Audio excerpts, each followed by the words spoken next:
Hi, welcome back to Big Kid Books. Jethro and I are very excited to see you for our last story time of 2020.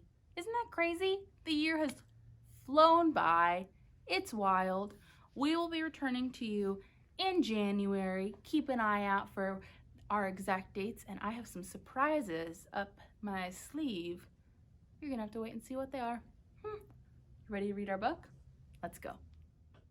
Today we are reading The Last Christmas Tree, and this book is by Stephen Kerensky, illustrated by Pascal Campion. Here we go.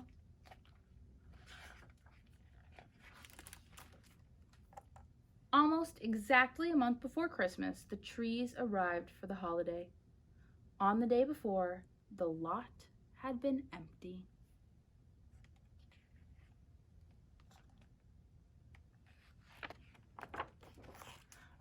Now it was time. Now it was full to bursting. The difference was almost like magic. There were balsam firs, spruces, and pines, all lined up neatly at a slight tilt.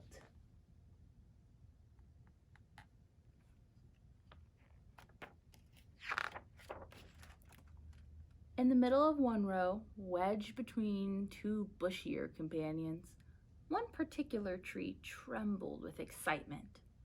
It was not very tall and, in truth, a bit hunched over, not to mention the branches that were missing here and there.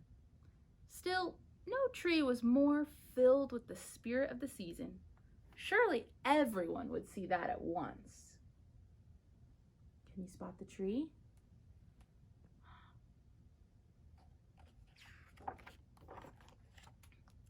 The little tree could hardly wait to get picked. What a moment that would be! It imagined itself covered with lights and ornaments, with presents tucked in snugly underneath.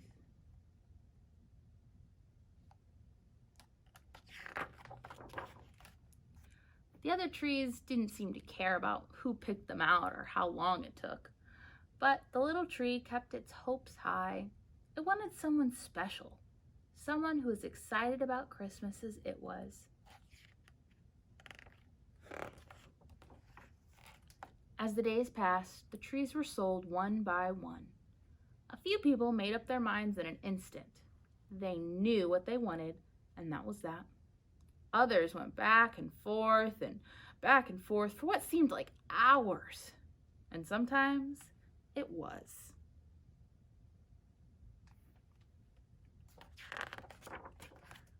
One family pulled out the little tree for a closer look, but they were laughing meanly and shaking their heads the whole time. The little tree was secretly glad when they left it behind.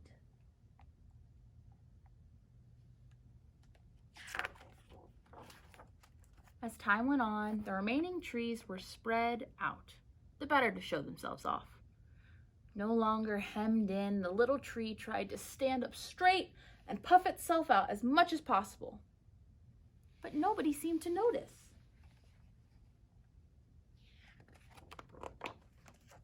The lot got emptier and emptier. The few unsold trees found their prices marked down again and again and again. On Christmas Eve, the little tree looked to the left and looked to the right. It was all alone. It was a sign was hung on its a sign was hung on it in big letters. It wasn't an ornament, not really, but the tree chose to think otherwise. Do you know what that sign says? It says free. The night was cold and clear, and the little tree got rather sleepy. Just before dawn, it thought it heard a jingling sound, but it was hard to be sure. Jingle, jingle, jingle, jingle, jingle, jingle, jingle, jingle, jingle. The next thing the tree knew, it was gently picked up and placed in an empty sack. This wasn't what the tree had expected at all.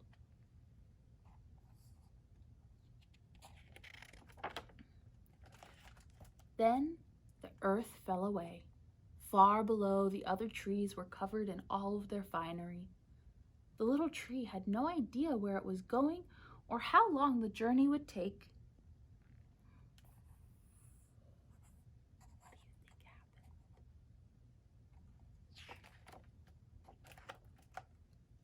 But when it arrived at last,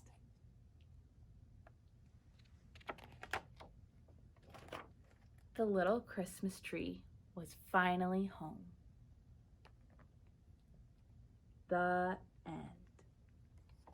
A happy ending, don't you think? Look how cute and cozy he is with the presents.